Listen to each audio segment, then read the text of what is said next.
हरे कृष्णा। एकादशी तिथि जो इस भौतिक जगत में सभी पापों का नाश करने वाली है। यदि एकादशी तिथि पर कोई व्यक्ति ज़्यादा से ज़्यादा हरि कीर्तन नाम जप भजन करते हैं तो श्री हरि लक्ष्मी नारायण उन पर प्रसन्न होते हैं। और जो भी एकादशी तिथि को नियम पूर्वक उपवास कर कथा सुनते हैं तो उनको शुद्ध भक्ति प्रदान होती है और मोक्ष मिलता है। और ऐसी ही एक महत्वपूर्ण पितृपक्ष की एकादशी की कथा आज हम सुनाने वाले हैं, जो है इंदिरा एकादशी। अश्विन मास के कृष्ण पक्ष की ये एकादशी अत्यंत दुर्लभ एकादशी है, क्योंकि इसका व्रत करने और कथा सुनने से ही उस व्यक्ति का तो कल्याण होता ही है, साथ में उसके पितरों का भी मोक्ष मिलता है। यदि कोई पितृ किसी कारणवश नरक में पतन कर जाते हैं तो इस एकादशी के प्रभाव से उनको भी पुण्य फलों की प्राप्ति होती है और मोक्ष मिल जाता है। परंतु एकादशी के दिन एक बहुत महत्वपूर्ण बात जान लेना अति आवश्यक है। वो ये कि एकादशी के दिन श्राद्ध नहीं करना चाहिए, तर्पण पिंडदान आदि नहीं करना चाहिए, क्योंकि यदि आपको ये सब करना है तो आप द्वादशी के दिन ही करें। एकादशी के दिन ना तो अन्न हमें ग्रहण करना चाहिए, ना ही अन्न का हमें दान करना चाहिए। इससे भगवान प्रसन्न नहीं होते, क्योंकि वे तो एकादशी के दिन स्वयं अन्न त्यागने की बात करते हैं। तो भला हम अन्न का दान एकादशी के दिन कैसे दे सकते हैं। इसीलिए यदि जितना संभव हो आप द्वादशी के दिन दान कीजिए, क्योंकि एकादशी का दान नहीं लगता। और द्वादशी का दान यदि आप थोड़ा सा भी दे तो वो भी 4 गुना लगता है। आइए इसी के साथ हम सुनते हैं आश्विन मास के कृष्ण पक्ष में आने वाली इंदिरा एकादशी की अद्भुत कथा। हरे कृष्णा। एक बार धर्मराज युधिष्ठिर श्री कृष्ण से कहने लगे कि हे भगवान, अश्विन कृष्ण एकादशी का क्या नाम है और इस एकादशी को करने से क्या फल मिलता है, कृपा करके आप हमसे कहिए। भगवान श्री कृष्ण कहने लगे कि हे जनार्दन, इस एकादशी का नाम इंदिरा एकादशी है। यह एकादशी पापों को नष्ट करने वाली, पितरों को अधोगति से मुक्ति दिलाने वाली होती है। हे राजन, ध्यान पूर्वक इसकी कथा सुनो। प्राचीन काल में सतयुग के समय में महिष्मति नाम की एक नगरी में एक इंद्रसेन नाम का बड़ा प्रतापी राजा धर्म पूर्वक अपनी प्रजा का पालन करते हुए शासन करता था।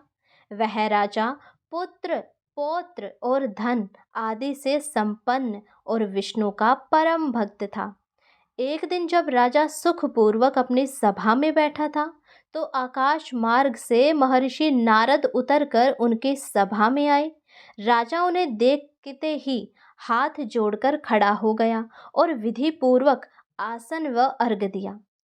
सुख से बैठकर मुनि ने राजा से पूछा कि हे राजन, आपको सातों अंग कुशल पूर्वक तो है ना?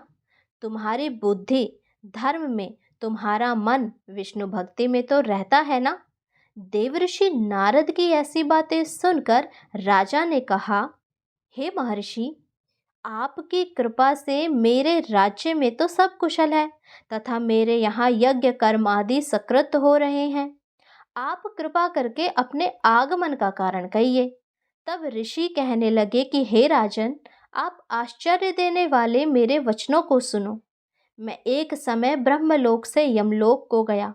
वहाँ श्रद्धा पूर्वक यमराज से पूजित होकर मैंने धर्मशील और सत्यवान धर्मराज की प्रशंसा की। उसी यमराज की सभा में महान ज्ञानी और धर्मात्मा तुम्हारे पिता को एकादशी का व्रत भंग होने के कारण देखा। उन्होंने संदेशा दिया, सो मैं तुमसे कहता हूँ। उन्होंने कहा है कि पूर्व जन्म में कोई विघ्न हो जाने के कारण मैं यमराज के निकट रह रहा हूँ। इसीलिए तुम्हारे पिता ने कहा है कि हे पुत्र, यदि तुम आश्विन कृष्ण इंदिरा एकादशी का व्रत करो और मेरे निमित्त करो तो मुझे स्वर्ग की प्राप्ति होगी।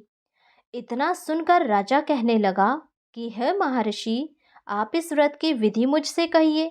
नारद जी कहने लगे, अश्विन मास के कृष्ण पक्ष के दशमी के दिन प्रातःकाल श्रद्धा पूर्वक स्नान से निवृत्त होकर पुनः दोपहर को नदी आदि में जाकर स्नान करें। फिर श्रद्धा पूर्वक पितरों का श्राद्ध करें और एक बार भोजन करें।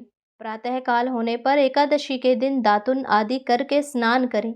फिर व्रत के नियमों को भक्ति पूर्वक ग्रहण करते हुए प्रतिज्ञा करें कि मैं आज संपूर्ण भोगों को त्याग कर निराहार रहकर एकादशी का व्रत करूंगा। हे पुंडरीकाक्ष, मैं आपकी शरण में हूँ, आप मेरी रक्षा कीजिए। इस प्रकार नियम पूर्वक शालिग्राम की मूर्ति के आगे विधि पूर्वक श्राद्ध करके योग्य ब्राह्मणों को फलहार का भोजन कराएं और दक्षिणा दें। पितरों के श्राद्ध से जो बच जाए उसको सूंघ कर गौ को दे तथा धूप दीप गंध पुष्प नैवेद्य आदि सब सामग्री से ऋषिकेश भगवान का पूजन करें। दान देते समय ध्यान रहे कि आप फल का ही दान दें, अन्न का नहीं। रात में भगवान के निकट जागरण करें। इसके पश्चात द्वादशी के दिन प्रातःकाल होने पर भगवान का पूजन करके ब्राह्मणों को भोजन कराएं। भाई बंधुओं स्त्री और पुत्र सहित आप भी मौन होकर भोजन करें। नारद जी कहने लगे कि हे राजन, इस विधि से यदि तुम आलस्य रहित होकर इस एकादशी का व्रत करोगे तो तुम्हारे पिता अवश्य ही स्वर्गलोक को जाएंगे। इतना कहकर नारद जी अंतर्ध्यान हो गए। नारद जी के कथा अनुसार राजा द्वारा अपने बांधवों तथा दासों सहित व्रत करने से आकाश से पुष्प वर्षा हुई और उस राजा का पिता गरुड़ पर चढ़कर विष्णुलोक को गया।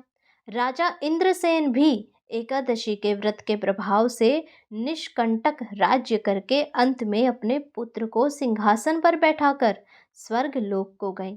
हे युधिष्ठिर, यह इंदिरा एकादशी के व्रत का महात्म्य जो मैंने तुमसे कहा, इसे जो भी मनुष्य सुनेगा उसके सभी पाप पल भर में दूर हो जाएंगे, नष्ट हो जाएंगे और सभी प्रकार के भोगों को भोग कर वो व्यक्ति भी बैकुंठ धाम को जाएगा। इसीलिए एकादशी का व्रत करने में सक्षम हो या ना हो, परंतु एकादशी की कथाएं तो नियमित रूप से सुननी ही चाहिए। इसका मानव कल्याण होता है। हरे कृष्णा, राधे राधे।